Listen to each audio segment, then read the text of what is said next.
Alright, so here is a video on how to finish up and get a charger into this lithium ion pack that we put into this 2002 Ford Think. Now, if you want to see a little bit information on how we actually put this thing in and some of the things that we've done to this particular cart, feel free to go over to Hagan's channel.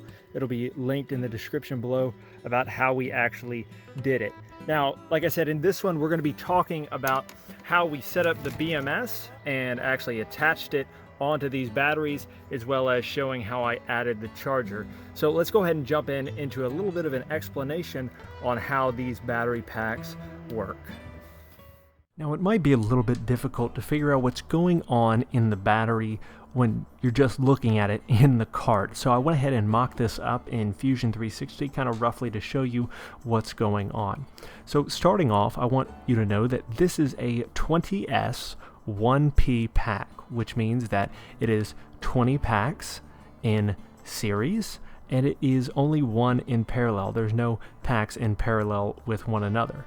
Now, you might say, wait a second, that's a 20 series pack? Wait a second, I only see 4 cells. Well, if we were to look and disassemble one of these battery modules, one of the 4, you'll notice that each one actually contains 5 separate lithium-ion packs, and they're connected together using those little metal tabs. So to show you a little bit better about what I mean by being in series, basically this is what the pack looks like if we were to put each battery module from one end to the other just in a straight line, in a straight series line.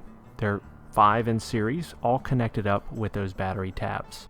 Now if we go and we look at the top of the pack, we'll actually be able to see a couple of things. I added in some pluses and minuses so that you could know the positive and the negative parts of the pack.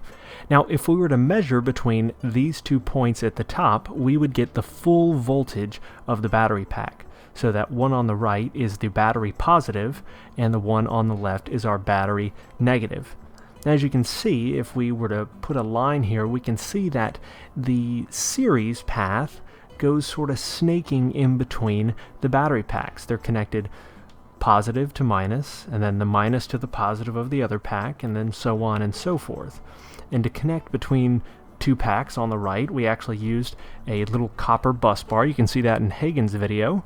And in between the 2 pairs of battery modules, we actually connected everything up with a fuse, with the fuse wire to get to the other side of the cart. And then again, it snakes through those batteries again, and it goes across that bus bar, and then it goes through the pack once more to our negative. So if we look at this battery, it's just one solid battery with 20 packs in series, and again, one in parallel. There's only one string of batteries. So that's how it basically works in this system.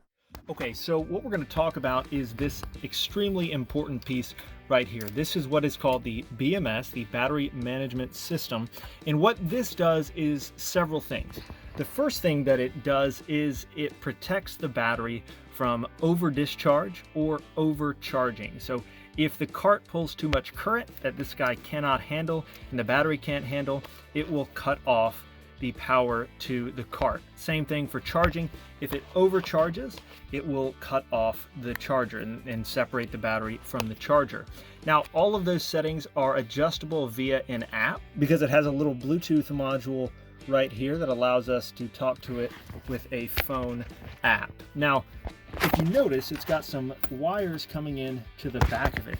Those are attached to each one of the cells in the battery. So if we were to pop this cover off, we'll see that we've got connection points on these tabs. Now, these battery wires are actually important. These are called balance wires. And for lack of a better explanation, what these basically do is allow the BMS, the battery management system here, to charge the individual cells in this battery pack.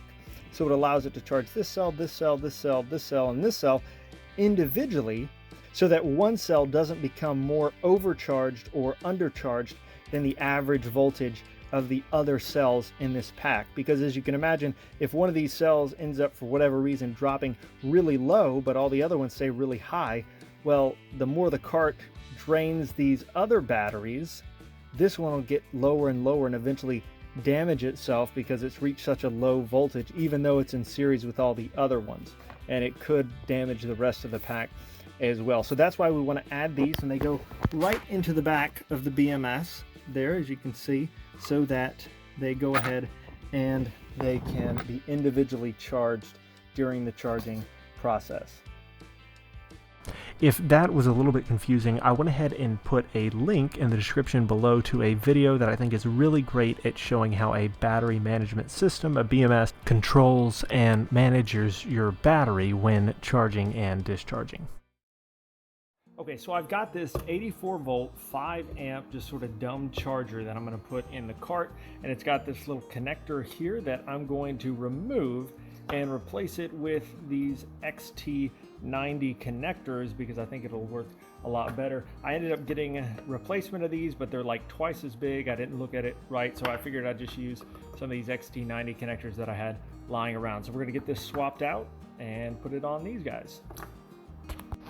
Okay, I've got some 12 gauge wire here. It's probably a little bit overkill, but I'm going to go ahead and solder this onto here, and then I'm going to use some heat shrink to cover it up, and then I'm going to go ahead and crimp it with some of these shrink wire connectors so that I can attach this to the battery positive and the, I want to say, power negative.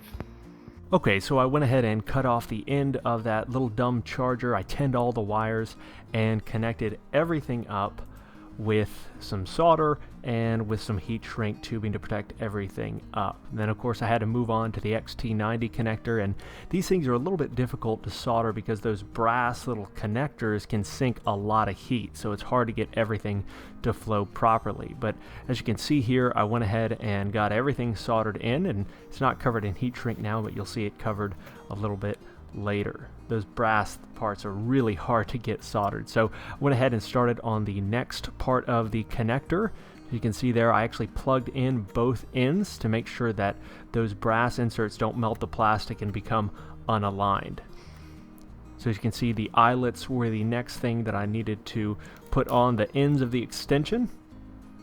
And I went ahead and stripped the wires, soldered everything together, and used my crimps to go ahead and crimp on the ends with a little bit of heat shrink to finish everything up. So everything turned out pretty well. I think it's a little bit too long in retrospect, but everything got covered properly. Everything was soldered pretty well, and I think it will serve pretty well for the rest of the life of the card, I hope.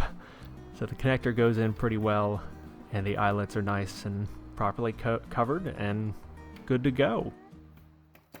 Then the next thing I had to do was pull all of the body panels from around the batteries. I found Hagan's electrical tape in there, but went ahead and blew out all the dust and dirt from driving around, and then started to kind of figure out where I wanted to put the charger after pulling everything off. It's going to be interesting, but I think I figured that I could actually put the charger inside of the battery cavity and run some wires to make everything work.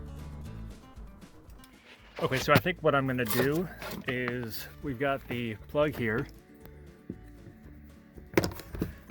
That wire comes up from under there, goes down, and so what I'm thinking about doing is I'll run it under this. I'll drill a hole in this guy, because up underneath we've got a space there where we can drill a hole, and then we'll run it along here up to that plug there. And I think we'll be good. I don't like going under the frame like that, but this is going to be, the plate extends all the way under here, so there's no really easy way to put it under this thing.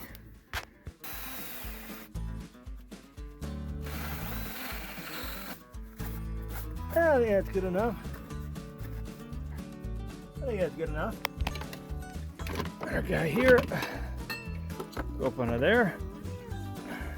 Okay, so now that we have the charger there, we've got our cable that goes to the charger, and we've got our battery plus, and we've got our power minus. So that's important. You want it to go to the power minus because we want to go into the BMS, and we've got our battery positive. Now, if we remember from Hagan's video, this lug right here next to the solenoid, at least in this lithium pack, is the battery positive. And if you remember from Hagan's video, this guy here is our power negative, and that's the power negative going into the BMS, as you can see on top. We've got our B negative, which goes to our battery negative, and we've got our BMS power negative, which comes right here. So we'll go ahead and plug in that white wire to this guy, and we'll plug in the yellow wire to the B positive, which is right there. All right.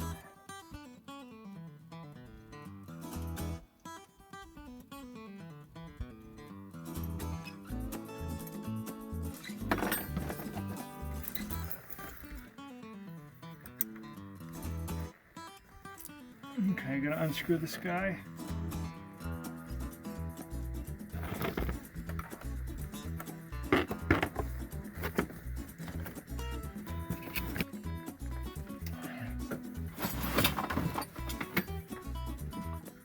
We'll get it taped up and then we'll be good to go. Alrighty, so this here is connected up on this end. This white is connected to P minus. This yellow is connected to B plus. We can see here B plus on the minus. We've got our cable here. We've got our plus, which is yellow, and our minus, which is negative. Plug it in. Heard a pop. So let's go ahead, and I'm gonna have to pull up the app and see what the configuration of the BMS is, and then we'll see if we can get this thing plugged in and charging.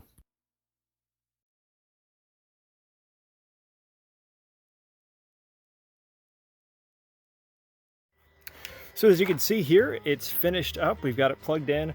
We've got it charging with our little 84 volt 5 amp charger, and the BMS seems to be doing exactly what it needs to. So I'll check this in a couple hours just to confirm, but everything looks to be going fine. So with that, thank you so much for watching. Again, if you want to know a little bit more about Ford Thinks, feel free to go over to Hagan's channel, again linked in the description below. If you like what you saw, please feel free to subscribe. It really helps out the channel, and we'll see you in the next one. Thanks.